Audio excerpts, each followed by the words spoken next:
Howdy folks, and welcome back to the patch 9.3 test server with the mighty Jungles. We finally reached tier 8 in the American light tank line, and there it is, the T49. I know this is one of the tanks that a lot of you are going to be waiting for. For me it was the M41 Walker Bulldog, but there's just something about a KV2 that can drive at 72 kilometers per hour, which is what this little thing is.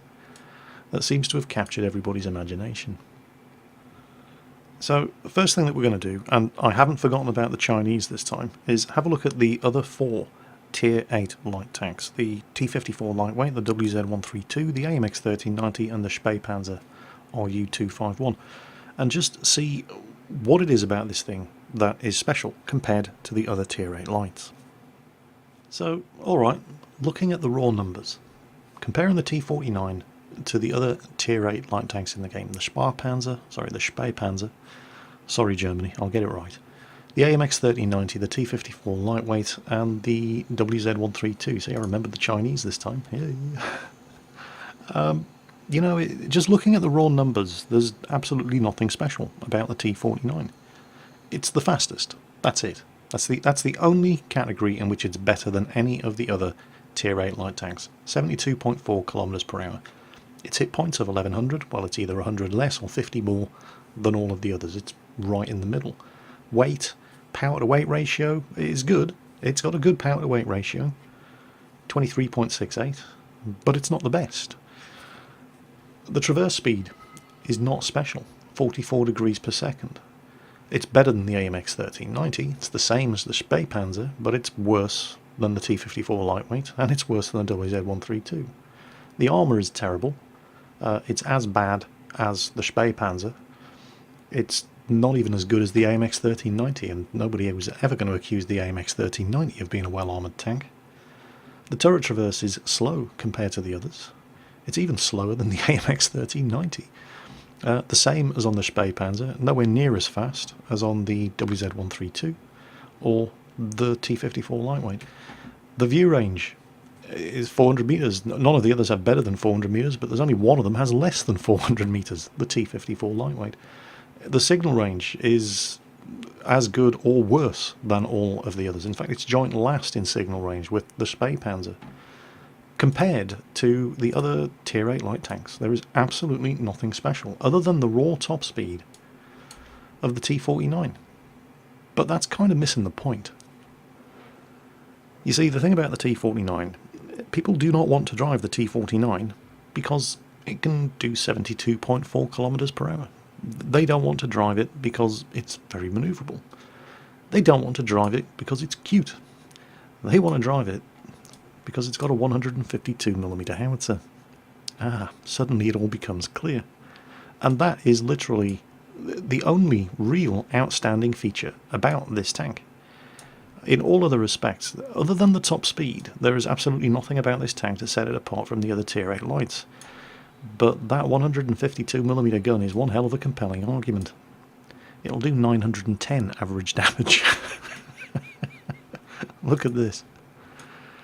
In real life, for the people who were saying, hang on a minute, that's not a T49, that's an M551 Sheridan. Yeah, you're almost right. That second turret, the first turret, by the way, looks like, can't show you it because it's an incompatible gun. Here we go. The first turret looks like that. It actually looks like an M41. The second turret was the XM551 testbed turret. So this is actually a Sheridan turret, and that's why people are thinking that this is actually an M551 Sheridan. It shares the same turret, basically. So this 152mm gun, and it's not the only gun available on the tank, but it's probably the only gun that anybody's going to be using. 2.61 rounds per minute. It's a terrible rate of fire. Depending on the equipment you're using, you can get the rate of fire down to around 19 seconds. But this thing you're going to have to learn how to deal with a slow reload. The penetration, the ammunition choices with this gun are interesting. It has 2 different kinds of high explosive and 1 high explosive anti-tank, and the high explosive anti-tank isn't the premium ammunition. The second high explosive is the premium ammunition. This tank actually gets heat ammo for credits. in the same way that the M41 Walker Bulldog got APCR ammunition for credits. We'll look at that in a moment, but the raw numbers are 76mm of penetration with credit high explosives for 910 average damage, if it penetrates, 152mm of penetration with high explosive anti-tank ammo for credits with 700 average damage, and 85mm of penetration with the premium high explosive ammunition, again for 910 average damage. Now you might be thinking, well, hang on a minute, why am I paying gold or lots and lots of credits for premium high explosive ammunition that only has 9mm more penetration than the standard ammunition? Well, that's because the premium stuff has a 5-meter burst radius, whereas the regular stuff only has a 3.6-meter burst radius. If you watch my M41 Walker Bulldog replay from yesterday, T49 drove right up to my M41, derped me in the face with this 152mm howitzer, hit my gun, knocked my gun out, and did about 50 damage to my tank. My tank that has 25mm of armour. He was probably using the credit-bought ammunition, so that the blast from the edge of my gun barrel only just reached the tank and did minimal damage. If he'd been using the premium high explosive ammunition, he would have probably wrecked the tank, because the hull of the tank would have then been included in the blast radius. So that's what the premium ammunition is useful for on this thing. The accuracy, however, oh lordy, 0.6. That's artillery levels of accuracy, and the aiming time is ridiculous, 3.6 seconds. But that's not going to stop anybody from using it, because it's still 910 average damage in a tank that can do 72 kilometers per hour. And that's why people are going to be driving the T49, not because it's a good tank. I mean, it's not a bad tank, but it's not a great tank. But it's got a 152mm howitzer. There is another gun, which nobody's going to use. It's a 90mm. It's basically the big brother of the 76mm gun on the Walker Bulldog and the T71. Well, not so much the T71. There it is, 90mm T132E3. Rate of fire, yeah, not bad, 9.52 rounds per minute. Penetration, 102, terrible. Average damage, 320. That's not bad. That's, that's Russian. Actually, the DPM on this tank, if it penetrates with every shot it fires, which it's not going to do with 102mm of penetration, the DPM is comparable to Tier 10 Russian medium tanks. Great rate of fire on their 100mm guns and 320 average damage, but 102mm of penetration. 250 if it's firing heat. But the heat ammo only does 240 damage. So this gun is... who in their right mind is going to be using that gun? Well, I've seen people using that gun. I have no idea why. And they've died because of it. I mean, the ammo choices are just absurd.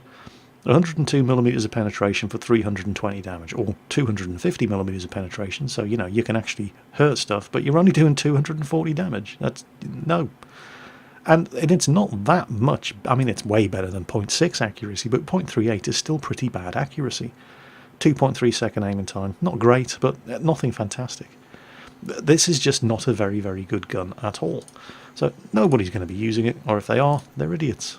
Everybody's going to be using the howitzer, because it's fun. Well, I say nobody's going to be using the 90mm, other than people who are grinding for the 152mm.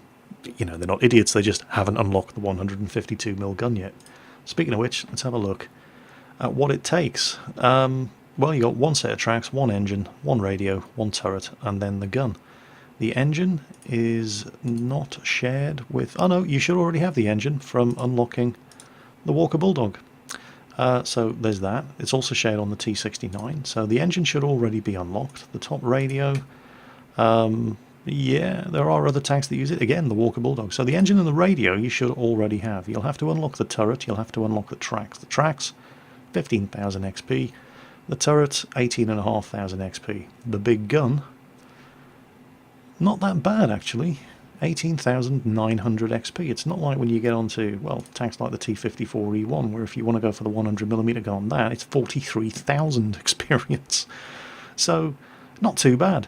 And also, of course, the T49 leads to the T54E1 and then the T57 Heavy. The tech tree, I'll show you where it sits in the tech tree. There it is, T49. So from the M5 Stuart, you go to the Chaffee or the M7.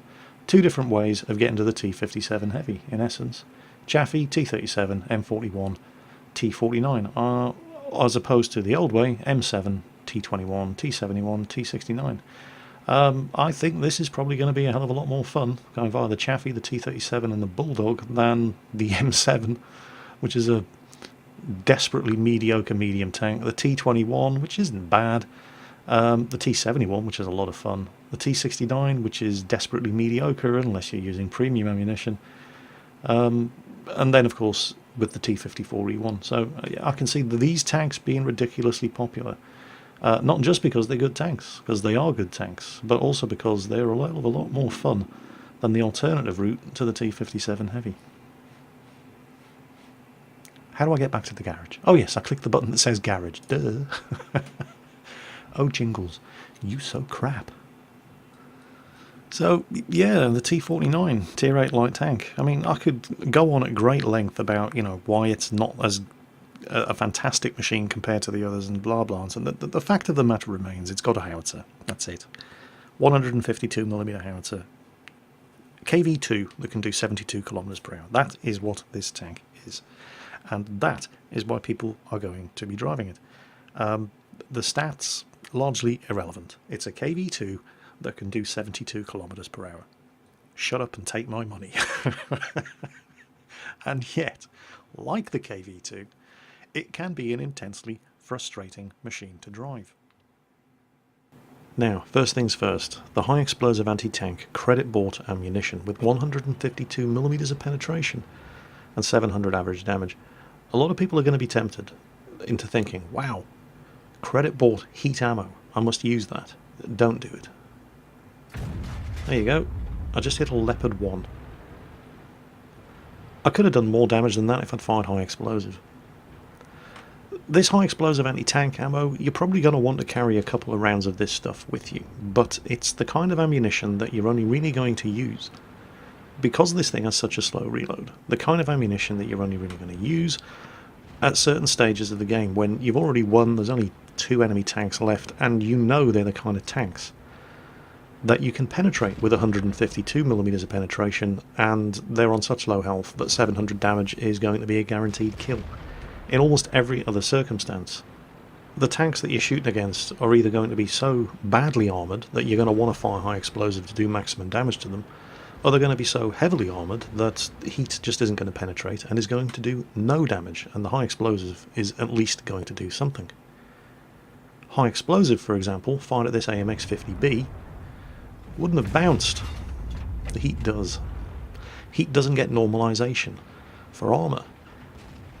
High explosive doesn't either, but it detonates on impact and would have at least done some damage to that AMX-50B. The heat is just a bad choice of default ammunition on this tank. Another reason to use high explosive as your default ammunition loadout on this tank and not shoot heat at everything is because heat does not like spaced armour. That RU-251 only has 25mm of armour. A high explosive round would have killed him. The heat just got eaten by his tracks. HE is your default ammunition load on this tank, not heat. Of course, even if you're using high explosive, it doesn't mean you're going to have a frustration-free existence because, well, you'd think that this tank was a dedicated, hardcore artillery killer, but artillery like the Conqueror gun carrier has 152mm of armour at the front, which means the high explosive isn't going to kill him, and even the high explosive anti-tank only has a 50-50 chance of penetrating. It really is a roller coaster ride when you're driving this tank, alternating between moments of woohoo when you come across Super Pershings and you manage to unload HE into the side, and then, for fuck's sake, when you come across VK4502s and all you have is high explosive to shoot them with in the front for 88 damage. And I had one game in particular in the T49 that completely exemplifies exactly the sort of thing that I'm talking about. We're here on Sand River. It's a tier 10 game, and this is the first shot that I fired in this match. 152mm howitzer, high explosive ammunition. Enemy T49 spotted. More than 600 meters away. He's moving. I am not fully aimed. Yeah, it doesn't matter. And that, right there, is why people want to drive the T49. The stats of the thing are completely irrelevant. Doesn't matter. People are not driving the tank because of the stats. They're driving the tank because shots like that happen. But the thing is, RNGesus giveth and RNGesus taketh away, because just a couple of minutes later, this happens. The RU-251 has at the most 25mm of armour. He's got less than 600 health. My shell is going to do 910 average damage with a 3.6 meter splash radius. I don't even have to hit him to kill him. And I aim, and I fire, and all it does is blow his bloody tracks off. That was actually a direct hit. Let's have a look at it from another angle. And here's the close-up, and there he is. He's actually managed to straighten the tank out to an even flatter angle, and my shot goes right into the side. 910 average damage. And somehow he survives. So, what exactly are you saying here, Jingle? Derp guns are inconsistent? Tell me something I didn't already know. Well, yeah, absolutely. But this is what the T49 is like. One moment you're pulling off shots that you just can't believe happened, and then the next you're pulling off shots that you just can't believe happened. Both good and bad. Shots like this. There has never been a better opportunity to penetrate and do full damage to an STI. I had the top of his turret, the worst possible armour on the tank. What happens? Fully aimed, distance of 107 metres, shot goes low, hits his gun mantlet. You better get used to it, because that's what driving the T49 is like. But the thing is, none of this is going to dissuade people from getting the T49, because like when you're driving the KV2, the moments of sheer keyboard breaking rage that you have when you're firing this kind of gun are easily outweighed by the moments of sheer pants on head hilarity that you can have when you're driving a tank with this kind of gun. This is somebody whose name is just a random collection of letters. I'm going to call him Dave. His name is down there on display above his tank in the bottom left corner of the screen. He sent me this replay. And this is exactly the kind of game that you can have when you're driving the T49. He's using exclusively he's using exclusively premium consumables and the premium high explosive ammunition with the 5 meter splash radius and 9mm more penetration, woohoo, than the regular HE. That shot didn't even arrive in the same postcode as where he aimed it. It's 0.6 accuracy. This is what the gun does. However, having said that, just watch what happens to his next shot. It's pretty much the same shot. Same range, same tiny target, same infinitesimal chance of hitting. There he is. It's an RU-251. He's got a flank shot. He's over 500 meters away. Look at this. He has to move. He isn't even fully aimed, and it just doesn't matter, does it? It's almost as if aiming is irrelevant with this thing. I mean, you saw the shot that I took on the STI. Fully aimed, 100 meters range, didn't go anywhere near where I aimed it, and yet the very next shot you fire, stuff like this happens. And that's why people are going to drive this tank. You know, the stats of the thing, 100% irrelevant. It's just howitzer on a tank that can do 72 kilometers per hour. Shut up and take my money. And that's as good a reason as any for getting a tank. But this game in particular just completely exemplifies the ridiculous inconsistency of the gun. Watch this shot on the T54 lightweight. It's a light tank. 910 average damage in the rear of a T54 light. No, sorry, not even close. Not even in the same ballpark as 910 average damage. It should have one-shot killed him, and it just didn't. And yet, in the same game, he's pulling off the kind of shots that you wouldn't be able to do with a Panther and the L100 75mm gun. And here's another shot. There's another T49 there. He waits for him to stop. He fully aims. He pulls the trigger. And it just misses. You know, it's things like this. This is the reason why the AMX 1390 has nothing to worry about, because it's a better tank. Even if it's not as fast, even if it doesn't turn as quickly, even if the turret doesn't turn as quickly, it's just a better, more reliably consistent tank. A tank you can depend on to perform. Unlike this, 358 damage on a T49, it only has 25mm of armour. It probably hit his gun and just splashed him with the 5.3 metre splash radius, but that is precisely why I don't think you're ever going to see people driving the T49 competitively, because you just cannot rely on the thing to do what it needs to do when you need it to do it. He kills that T49, you know, finally. However, he's in trouble now, because there's a T54 and another T49 on the top of that hill. And at best he's going to get one shot off against them. Watch this. I just have no words. Look at this.